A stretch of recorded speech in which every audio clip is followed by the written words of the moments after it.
Hello सभी को नमस्कार। बीएससी सेकेंड ईयर में अपना जो टॉपिक चल रहा था थर्मोडायनेमिक्स के अंदर अपन ने कार्नो इंजन की दक्षता और मैक्सवेल इक्वेशन के एप्लीकेशन कर चुके हैं। इससे पहले एक इम्पॉर्टेंट टॉपिक और भी किया अपन ने, क्लासियस-क्लैपेरॉन इक्वेशन एक इम्पॉर्टेंट टॉपिक है, वो अपन कर चुके हैं। आज मैं आपको एक दो न्यूमेरिकल और थर्मोडायनेमिक्स का सेकंड रूल करवाने की कोशिश करूंगा, ठीक बात है ना। तो न्यूमेरिकल नंबर जो फर्स्ट है, एग्जाम्पल नंबर जो फर्स्ट है, उसकी बात कर लेता हूँ। पहला जो एग्जाम्पल है, मैंने मेरी तरफ से एक इम्पोर्टेंट एग्जाम्पल लिया है, और ये एग्जाम्पल क्या है, आपके एग्जाम में क्वेश्चन आता है कि सिद्ध कीजिए कि किसी कार्नो इंजन की दक्षता बढ़ाने के लिए स्रोत का ताप बढ़ाने की बजाय सिंक का ताप कम करना ज़्यादा उपयुक्त है। यानी आपको दक्षता बढ़ानी है, सिद्ध क्या करना है, दक्षता बढ़ाने के लिए कौन सा काम करें, सिंक का ताप एक तो कम करो और एक है स्रोत का ताप बढ़ाओ। स्रोत का ताप बढ़ाना, तो ये न्यूमेरिकल ये कहता है कि देखो, वैसे अपन ने ये बात की थी, अगर अपन ऐसा करते हैं, स्रोत का टेम्परेचर बढ़ाओगे, सिंक का ताप घटाओगे, दोनों स्थितियों में कार्नो इंजन की दक्षता बढ़ती है। लेकिन दोनों में भी एक को अगर चयन करना हो तो ज़्यादा उपयुक्त ये होता है। अब ऐसा क्यों है, इसको अपन प्रूव करते हैं। देखो इसका आंसर या प्रूफ किस प्रकार से लेते हैं। सबसे पहले मैं स्रोत का ताप बढ़ाने वाला लेता हूँ। पहला जो पार्ट है कि स्रोत का ताप बढ़ाया आपने, स्रोत का ताप बढ़ाने पर, अच्छा माना कि वास्तव में स्रोत का ताप T1 था और T1 को आपने बढ़ाकर क्या कर दिया, T1 से बढ़ाकर T1 प्लस डेल T कर दिया।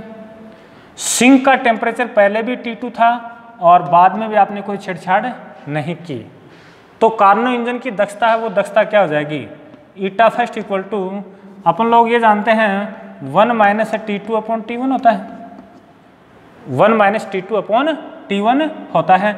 वैल्यू पुट करूँ तो ये आप क्या आ जाएगी, T2 upon T1 plus del, और ये हो जाएगा आपका T1 plus del minus T2 upon T1 plus del. ये आपका पहला आंसर आ चुका है। इसके बाद में इसका पार्ट नंबर टू में अपन ये कर लेते हैं कि सिंक का ताप कम करने पर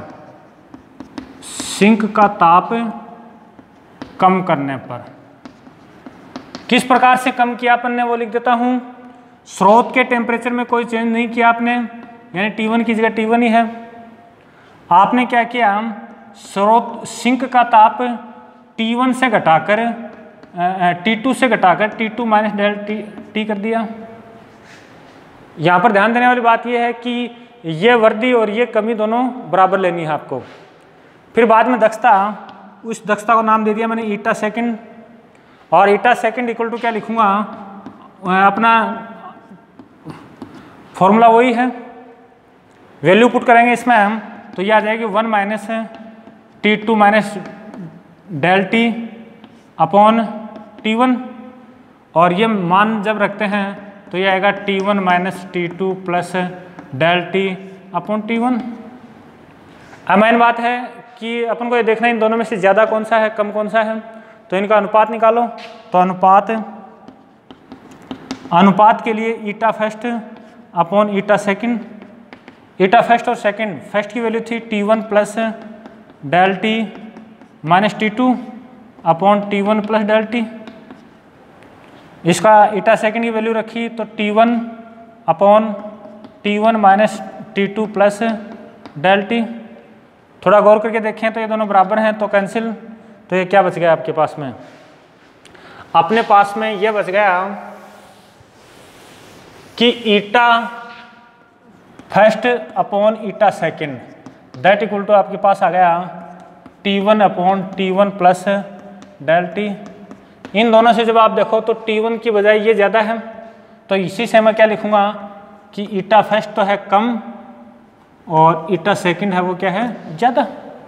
मतलब क्या निकला इस बात का, जब स्रोत का ताप कम करते हो तो दक्षता ये है, और स्रोत का ताप बढ़ाते हो तो दक्षता ये है, सिंक का ताप कम करते हो दक्षता ये है। दोनों में से ज़्यादा कौन सी है, ये ज़्यादा है। अर्थ क्या निकला कि स्रोत का ताप बढ़ाने की बजाय सिंक का उतना ही ताप अगर कम कर देते हो तो ये ज़्यादा उपयुक्त रहता है। अपना numerical number second, numerical number second में ले रहा हूँ मैक्सवेल इक्वेशन से ले रहा हूँ, और एक इम्पोर्टेंट है एग्जाम में आता है। तो देखो एग्जाम्पल नंबर 2 आपको लिखा मिलेगा प्रूव दैट, सिद्ध कीजिए, prove that del Q upon del P, del Q upon del P constant T equal to minus T V alpha. T temperature, V volume, ये आपको पता है। अल्फा यहाँ पर है आयतन प्रसार गुणांक। अल्फा क्या है, अल्फा आपका है आयतन प्रसार गुणांक, आयतन प्रसार गुणांक है। अगर इसकी डेफिनेशन आपको याद हो तो ये बराबर होता है 1 upon V del V upon del T, और कांस्टेंट कौन रखें, पी को कांस्टेंट रखें। ठीक बात ना। तो इसका देखो आंसर, आंसर किस प्रकार से करते हैं, एक साइड लेके चलते हैं। तो मैं LHS लेके चल रहा हूँ, LHS इक्वल टू लिखा del Q upon del P, constant कौन है, टी है। अपन लोग थर्मोडायनेमिक्स के सेकंड लॉ से जानते हैं कि डी क्यू इक्वल टू क्या होता है, D Q equal to T D S, क्या होता है, T D S, S capital अभी है। तो यहाँ देखो क्या लिखूँगा, टी तो बाहर आ जाएगा, और ये आ गया del S upon del P, और कांस्टेंट कौन है, टी है। ये आपकी क्वेश्चन नंबर 1 बोल दी। ठीक है, समझ आ गई। फिर बाद में इसको चेंज करना है, ठीक बात है ना। तो देखो मैक्सवेल फ्रॉम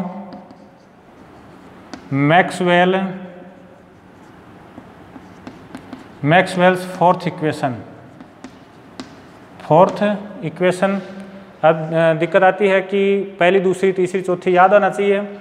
याद करने का तरीका बताया था, अगर याद है तो बहुत अच्छी बात। T V S, T P S, यहाँ वी और यहाँ वी, इनको यहाँ पी, इनको उल्टा करके पी पी वी वी और एस टी और एस टी, यहाँ से बनेगी अपनी फोर्थ इक्वेशन। तो देखो del S upon del P equal to del V upon del T, यहाँ कांस्टेंट कौन होगा आपका, टी कांस्टेंट होगा, और यहाँ होगा आपका पी होगा, और ये माइनस का पता इसलिए चला कि v के साथ जब t लेते हैं तो नेगेटिव। अच्छा, ये वैल्यू यहाँ पुट करते हैं हम, तो आपका LHS क्या आ गया, LHS आ गया आपका t तो है ही, और इसकी जगह जब रखूँगा तो ये आ जाएगा minus del V upon del T, del V upon del T, और ये कांस्टेंट कौन है, p कांस्टेंट है। समझ आ गया मेरे हिसाब से। चलो ये थोड़ा सा इसको बाहर निकाल, ये माइनस लिखा। अपन लोग ये जानते हैं कि अल्फा इक्वल टू होता है 1 upon V del V upon del T और कांस्टेंट पी। तो यहाँ से इसकी वैल्यू क्या हो गई, माइनस टी, इसकी वैल्यू आपके आ गई वी अल्फा, क्या आ गई, वी अल्फा, या फिर लिखा टी वी अल्फा, और ये आपका क्या है, RHS के बराबर है। इस प्रकार से ये आपका एक अच्छा न्यूमेरिकल सॉल्व होता है। ठीक बात है। इसके बाद में इसके लिए कुछ बातें कर सकते हैं। देखो यहाँ से del Q upon del P की वैल्यू इसके बराबर है, डेल क्यू अपॉन, चलो बात लिखता हूँ। अपन ने यहाँ पर ये प्रूव किया कि del Q upon del P constant कौन है, T equal to minus T V alpha. आपने यहाँ पर 2 केस बनेंगे। केस नंबर फर्स्ट, देखो सामान्यतः क्या होता है, जब पदार्थों को ऊष्मा देते हैं, गर्म करते हैं, तो प्रसार होता है। प्रसार, जिनका प्रसार होता है उनका अल्फा क्या होगा, पॉजिटिव होगा। अल्फा पॉजिटिव होगा तो टी वी अल्फा सारे पॉजिटिव, तो आपके पास में आ जाएगा del Q upon del P, ये सारे क्या आ जाएंगे, नेगेटिव आ जाएंगे। पॉजिटिव पॉजिटिव पॉजिटिव, और ये नेगेटिव है तो यहाँ नेगेटिव लिखा मैंने। ठीक बात है। ये आपको क्या कहता है, अगर P बढ़ेगा तो क्यों घटेगा, P घटेगा तो ये बढ़ेगा। इसका अर्थ ये हुआ जब आप P कम करते हो तो क्यों आपका क्या हो गया, ज़्यादा हो गया। और क्यों ज़्यादा होने का मतलब ये हो गया आपका यहाँ पर होगा तापन, यहाँ पर क्या होगा, तापन होगा। ठीक बात है। इसके बाद देखो नंबर 2 में जब कईयों का क्या होता है, संपीड़न होता है। जब कुछ पदार्थ ऐसे होते हैं जिनको गर्म, जैसे बर्फ़ है, बर्फ़ को गर्म करने पर उसका संपीड़न होता है, उनका अल्फ़ा नेगेटिव आ जाता है, उनका अल्फ़ा क्या है, नेगेटिव आ जाता है। ठीक बात है ना। इसके बाद देखो ये लिखा, अगर ऐसी बात है तो del Q upon del P आपका क्या आ जाएगा, नेगेटिव है तो ये क्या हो जाएगा, पॉजिटिव। पॉजिटिव होने का मतलब P बढ़ाओगे तो क्यों भी बढ़ेगा। तो देखो इस प्रकार से अपना न्यूमेरिकल नंबर सेकंड कंप्लीट होता है। इसके बाद में देखो अपन थोड़ी सी बात कर लेते हैं second law of thermodynamics. Second law of thermodynamics अपन ने जीरोथ लॉ कर लिया, फर्स्ट लॉ भी किया था। जीरोथ लॉ है वो डिफाइन करता है टेम्परेचर को, और फर्स्ट लॉ है वो डिफाइन करता है इंटरनल एनर्जी को। और फर्स्ट लॉ की एक बात और है कि ये ऊर्जा संरक्षण के नियम पर आधारित है, एनर्जी कंजर्वेशन रूल पर आधारित है, ये बात अपन जानते हैं। सेकंड लॉ क्या कहता है, सेकंड लॉ ऑफ थर्मोडायनेमिक्स।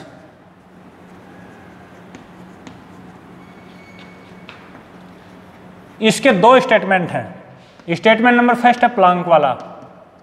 तो देखो इसको बहुत ही सरल भाषा में समझने की कोशिश करना। प्लांक स्टेटमेंट क्या कहता है कि कोई भी उत्क्रमणीय इंजन है वो ऐसा नहीं बन सकता जिसमें सिंक न हो, जिसमें सिंक न हो।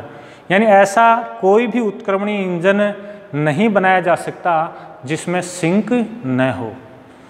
अगर किसी इंजन के अंदर सिंक नहीं है, इसका अर्थ है कि उसने सारे के सारी ऊष्मा को कार्य में रूपांतरित कर दिया। यानी ये क्या कहता है, सारी की सारी ऊष्मा को कार्य में बदलने का मतलब है कि दक्षता कितनी होगी, 100% होगी। तो प्लांक स्टेटमेंट ये कहता है कि कोई भी ऐसा ऊष्मा इंजन बनाना असंभव है जिसकी दक्षता क्या हो, 100% हो, दक्षता 100% हो। यानी मैं दोबारा रिपीट कर रहा हूँ, प्लांक नियम एक तो ये कहता है कि ऐसा कोई भी ऊष्मा इंजन नहीं बनाया जा सकता जिसमें सिंक नहीं है, या फिर इसी को ऐसे बोल सकता हूँ कि ऐसा कोई भी ऊष्मा इंजन नहीं बना सकते जिसकी दक्षता कितनी हो, 100% हो। नॉर्मली ऊष्मा इंजन के लिए अपन इस प्रकार से नोट करते हैं, ये नोटेशन काम में लेते हैं। ये T2 केल्विन सिंक है और ये आपका क्या है, सोर्स है, ये कार्यकारी पदार्थ है। यहाँ से कुछ ऊष्मा Q1 ली, इसमें कुछ त्याग दी और कुछ इसने क्या कर दिया, कार्य कर दिया। तो ये तो एक संभव क्रिया है। ठीक बात है ना। फिर बाद में ये T1 केल्विन और ये लिखा T2 केल्विन, ये लिखा W। अब ये क्या कह रहा है कि इसने ऊष्मा Q1 ली और सारी की सारी ऊष्मा किसमें चेंज होगी, कार्य में चेंज होगी, इधर जाने वाली ऊष्मा नहीं है, यानी ये असंभव है। ये क्या है, एक असंभव प्रक्रिया है। ठीक बात है। सेम इसके बाद में इसका दूसरा स्टेटमेंट आता है। चलो एक बार दोबारा बोलता हूँ, इसका स्टेटमेंट क्या याद किया आपने कि प्लांक स्टेटमेंट केवल इतनी बात कहता है कि ऐसा कोई भी उत्क्रमणीय इंजन नहीं बनाया जा सकता जिसमें सिंक न हो। या फिर प्लांक स्टेटमेंट ये कहता है कि ऐसा कोई भी रिवर्सिबल इंजन नहीं बनाया जा सकता जिसकी दक्षता कितनी हो, 100% हो। इसके बाद में नंबर 2 स्टेटमेंट है क्लॉसेस स्टेटमेंट। क्लॉसेस का कथन केवल इतनी बात कहता है कि देखो बिना किसी बाह्य प्रक्रम के ऊष्मा का प्रवाह कभी भी निम्न ताप से उच्च ताप की ओर नहीं होता है। यानी अगर आप ऊष्मा को निम्न ताप से उच्च ताप की ओर प्रवाहित करना चाहो तो आपको बाहर से क्या करना पड़ेगा, कार्य करना पड़ेगा। सेकंड स्टेटमेंट केवल यही कहता है। अगर इसको डायग्राम के रूप में लिखूं तो इस प्रकार से लिख सकता हूं। सामान्यतः ऊष्मा इंजन आपका ये होता है, अगर इसको फ्रिज के अंदर, रेफ्रिजरेटर के अंदर चेंज करूं तो यही है। लेकिन रेफ्रिजरेटर क्या करता है, निम्न ताप से ऊष्मा लेता है, फिर ये उच्च ताप पर पहुंचाता है Q1 ऊष्मा। ऐसा करने के लिए इस पर बाहर से कार्य करना पड़ता है, बाहर से कार्य करना पड़ता है। तो ये तो एक समूह प्रक्रिया है। असमूह प्रक्रिया क्या हो जाएगी कि ये आपका ये है और ये बना दिया T2 केल्विन और ये T1 केल्विन। अब देखो ये क्या कहता है कि यहाँ से उष्मा Q2 ली और जितनी भी उष्मा ली वो सारी यहाँ चली गई, यानी इस पर कार्य करने वाला कोई नहीं है। तो ये एक क्या है, असंभव प्रक्रिया है, असंभव प्रक्रिया है। एक बार दोबारा बोल रहा हूँ, क्लोसियस स्टेटमेंट को आपको केवल इतना ध्यान रखना है कि क्लोसियस स्टेटमेंट ये कहता है कि सामान्यतः उष्मा का प्रवाह निम्न ताप से उच्च ताप की ओर नहीं होता है। अगर आप निम्न ताप से उच्च ताप की ओर उष्मा को प्रवाहित करना चाहो तो बाहर से कार्य करना पड़ेगा। धन्यवाद बच्चों, इससे आगे अपन बात करते हैं नेक्स्ट वीडियो के अंदर।